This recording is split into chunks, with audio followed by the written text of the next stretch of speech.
ஓம் சாய்ராம். நல்லது நினைப்போம், நல்லது நடக்கும். ரொம்ப சந்தோஷமான பதிவு. நீண்ட நாட்களாக சொல்லிக்கிட்டே இருந்த ஒரு விஷயம் இன்றைக்கி முறையாக நம்ம சாய் முன்பு, அதாவது துவாரகாமாயிலேருந்து உங்கள்கிட்ட தெரியப்படுத்துகிறேன். ஒரு சந்தோஷமான செய்தி. நம்ம யாத்திரை, ஷிரடி யாத்திரையை நம்ம ஜூன் மாதத்துலேருந்து ஸ்டார்ட் பண்ண போகிறோம். நீங்களும் அதில் கலந்துக்கலாம். சரி, இப்போ முதல்ல நம்ம துவாரகாமாயில் நம்ம பாபாவை, நம்ம சாயை, நம்ம அப்பாவை பார்த்துருவோம். அவருக்கு நமஸ்காரம் செலுத்திட்டு அவரோட அனுமதியோட எல்லா விஷயத்தையும் தெரிஞ்சுக்குவோம். அதுக்கப்புறம் நம்ம கோவிலையும் முழுவதுமாக சுற்றி வரலாம். அப்படியே நீங்களும் பிரார்த்தனை பண்ணிக்கோங்க சாய்கிட்ட. நீங்களும் இப்போ துவாரகாமாயில் இருக்கீங்க. சரி, வாங்க இப்போ அப்படியே நம்ம நடந்து போய்கிட்டே பேசலாம். ஜூன் மாதம் யாத்திரை, நம்ம ஷிரடிக்கு டூர் மாதிரி ரெடி பண்ணுவோம், பேக்கேஜ் ரெடி பண்ணலாம், நம்ம சாய் குடும்பமாக சேர்ந்து வரலான்னு கிட்டத்தட்ட 6 மாதங்களாக சொல்லிக்கிட்டே இருக்கோம். சாய் ஃபேமிலி டூர்ஸ் அண்ட் ட்ராவல்ஸ்னு ஆரம்பித்து 6 மாதம் ஆகிருச்சு. ஆனால் இன்னும் எதுவுமே செய்யவே இல்லை.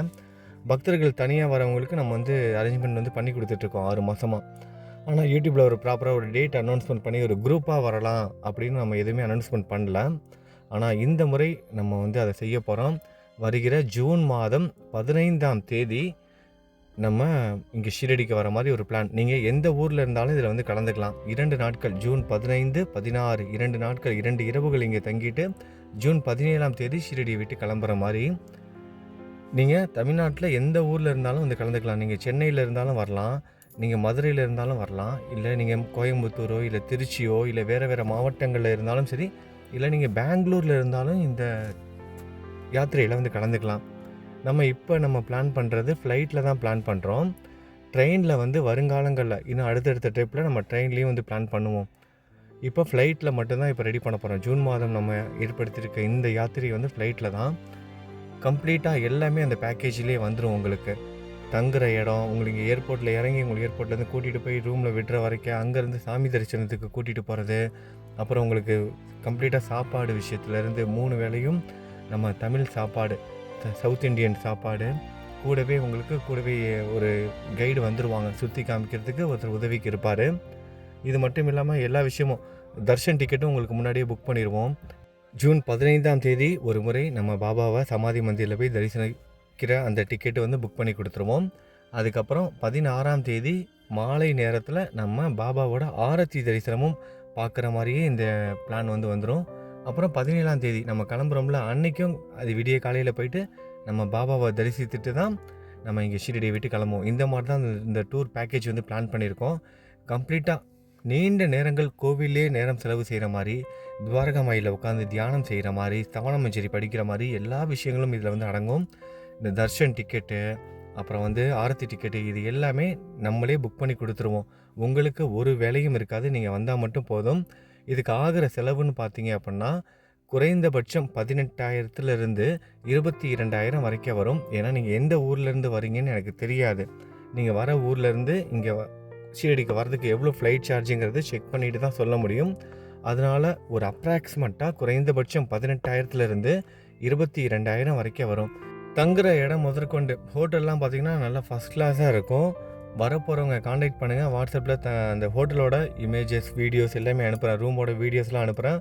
நல்லா ஏசி ரூம் தான், ரொம்ப பர்ஃபெக்டாக இருக்கும். நியூ பில்டிங்கு, ப்ராப்பராக இருக்கும். உங்களுக்கு 3 நேரமும் சாப்பாடு நீங்கள் தங்கியிருக்க இடத்துக்கே வந்துடும். எந்த ஒரு இதுவுமே இருக்காது. நீங்கள் எதை நினச்சி யோசிக்க வேணாம். கம்ப்ளீட்டாக நீங்கள் நிம்மதியாக இந்த 2 நாள் 3 நாள் ஷிரடியில் நிம்மதியாக நீங்கள் இருந்துட்டு போகலாம். எந்த ஒரு யோசனையும் இல்லாமல் கம்ப்ளீட்டாக எல்லாமே வந்துடும். நீங்கள் எக்ஸ்ட்ரா ஏதாவது செலவு பண்ணுற மாதிரி இருந்தீங்கன்னா, நீங்கள் பாபாவுக்கு ஏதாவது நீங்கள் செய்கிற மாதிரி இருந்தீங்க, ஏதாவது டொனேஷன் கொடுக்குறீங்க, இங்கே ஏதாவது யாருக்கா சாப்பாடு வாங்கி கொடுக்குறீங்க, அன்னதானம் கொடுக்குறீங்க, இல்லை நீங்கள் பாபாவோட சிலை வாங்குறீங்க, இந்த மாதிரினா மட்டும்தான் நீங்கள் செலவு செய்கிற மாதிரி இருக்கும். மேற்கொண்டு எந்த ஒரு செலவும் இருக்காது. சரி, ஓகே. உங்களுக்கு ஏதாவது டவுட் இருந்துச்சுன்னா நீங்கள் கேட்கலாம். இப்போ ஸ்க்ரீனில் தெரிகிற இந்த நம்பருக்கு காண்டாக்ட் பண்ணுங்கள்.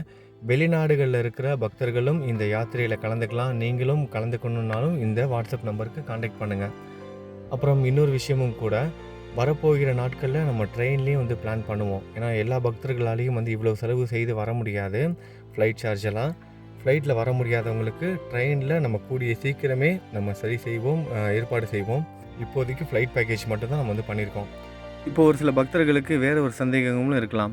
இப்போ எங்களால் இந்த குறிப்பிட்ட தேதியில் வர முடியாது, எங்களுக்கு அந்த தேதியில் எங்களுக்கு வேலை இருக்குது, லீவ் கிடையாது, இல்லை வேறு ஏதாவது விசேஷம் இருக்குது, நாங்கள் வேறு ஒரு நாளில் வர மாதிரி இருக்கோம். அப்போ நீங்கள் எங்களுக்கு வந்து எல்லாமே ரெடி பண்ணி கொடுப்பீங்களா? தங்குற இடம், சாப்பாடு, கேபு, சுற்றி காமிக்கிறது எல்லாமே ரெடி பண்ணி கொடுப்பீங்களா? அப்படிங்கிற ஒரு சந்தேகம் இருக்கும். நீங்கள் வருஷம் 365 நாளில் எப்போ நீங்கள் ஷிரடிக்கு வந்தாலும் இந்த நம்பருக்கு நீங்கள் தொடர்பு கொள்ளலாம். எல்லா விதமான உதவிகளும் எப்பொழுதுமே 24 ஹவர்ஸுமே வருஷம் 365 நாளுமே வந்து ஷிரடி சம்மந்தமாக எந்த ஒரு உதவினாலும் இந்த நம்பருக்கு நீங்கள் தொடர்பு கொள்ளலாம். சரி, நம்ம ரொம்ப நேரம் இந்த விஷயத்தை பற்றியே பேசிகிட்டு இருந்துட்டோம். என்னென்னா, நம்ம எப்போதுமே ஒரு விஷயத்த நல்லா ஞாபகத்தில் வச்சுக்கணும்.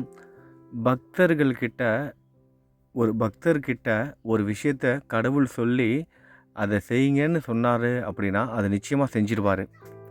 இப்போ கடவுளே கூட ஒரு சில நேரத்தில் வாக்குறுதி கொடுப்பாரு. ஆனால் அந்த வாக்குறுதிகள் ஒரு சில நேரத்தில் அவரே நிறைவேற்றாமல் போயிடுவார். உங்களுக்கு புரியல?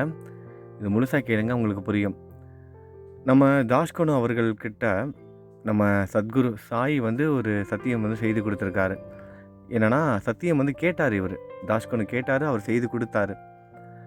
இதை படிக்கிறவங்களோட வாழ்க்கையில் நல்லது நடக்கணும், அதாவது ஸ்ரீ சாய்நாத ஸ்தவன மஞ்சரி படிக்கிறவங்களோட வாழ்க்கையில் நல்லது நடக்கணும் அப்படிங்கிற வாக்குறுதியை கொடுத்து இதை வந்து பிரச்சாரம் செய்து விநியோகப்படுத்து அப்படின்னு அந்த பொறுப்பு அவர்கிட்ட கொடுக்குறாரு. அதே மாதிரி தான் ஹேமந்த் பந்த் அவர்கள்கிட்டையும் ஸ்ரீ சாய் சச்சரிதத்தை கொடுத்து இதை படிக்கிறவங்களோட வாழ்க்கையில் நல்லது நடக்கும்னு நீ சொல்லு.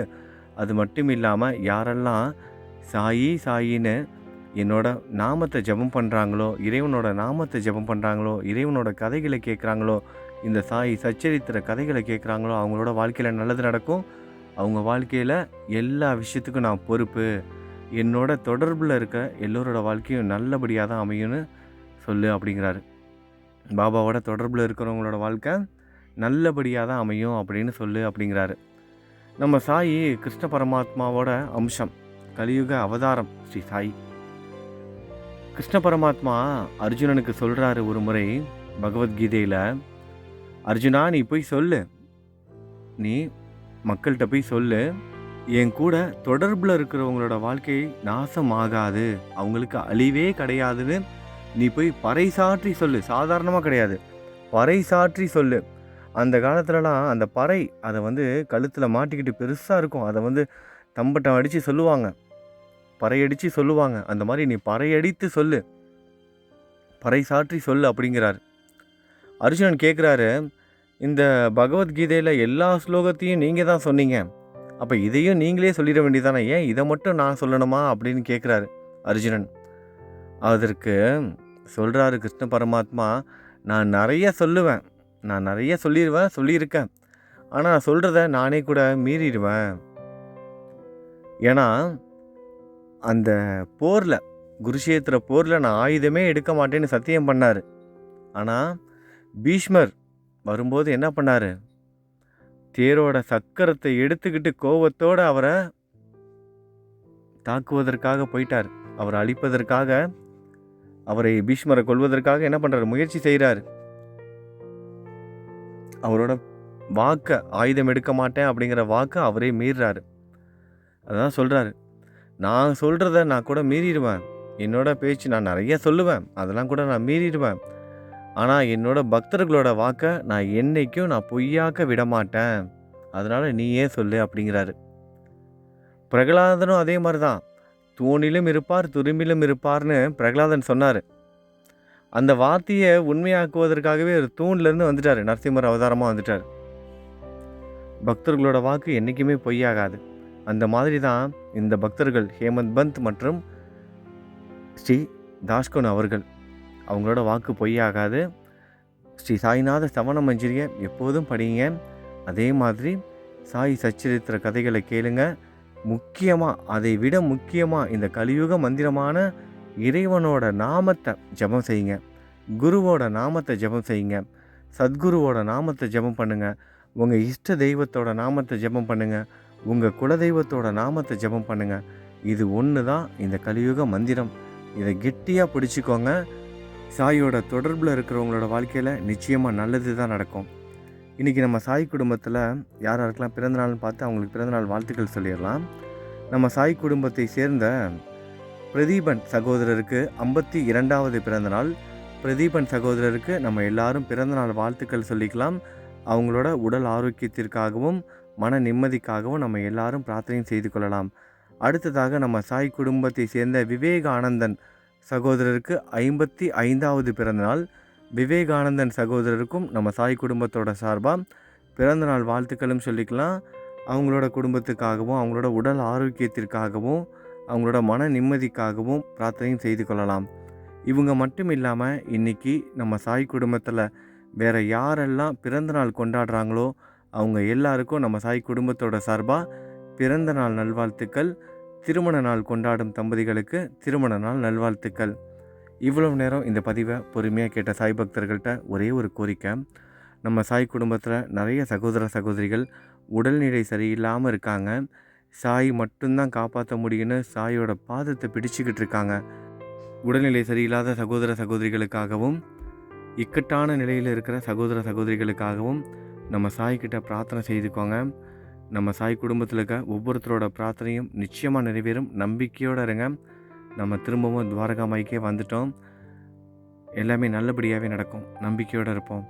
இந்த நிமிஷம் நீங்கள் எதுக்காக பிரார்த்தனை பண்ணிகிட்ருக்கீங்களோ அந்த பிரார்த்தனை நிச்சயமாக நிறைவேறும். உங்கள் கைக்கு அப்பாற்பட்ட விஷயங்களை நம்ம சாய்கிட்ட ஒப்படைச்சிருங்க. உங்கள் சக்திக்கு உட்பட்டு எந்த அளவுக்கு முயற்சி செய்ய முடியுமோ அந்த அளவுக்கு முயற்சி செய்யுங்க. இந்த நிமிஷம் நீங்கள் எதுக்காக இப்போ பிரார்த்தனை பண்ணிட்டீங்களோ அந்த பிரார்த்தனை நிச்சயமாக நிறைவேறும். நம்பிக்கையோடு இருங்க. நம்ம சாய் குடும்பத்தில் இருக்கிறோம் சகோதரிகள் ஒவ்வொருத்தருக்காகவும் பிரார்த்தனை பண்ணிக்கோங்க. நல்லது நினைப்போம், நல்லது நடக்கும். ஓம் சாய்ராம்.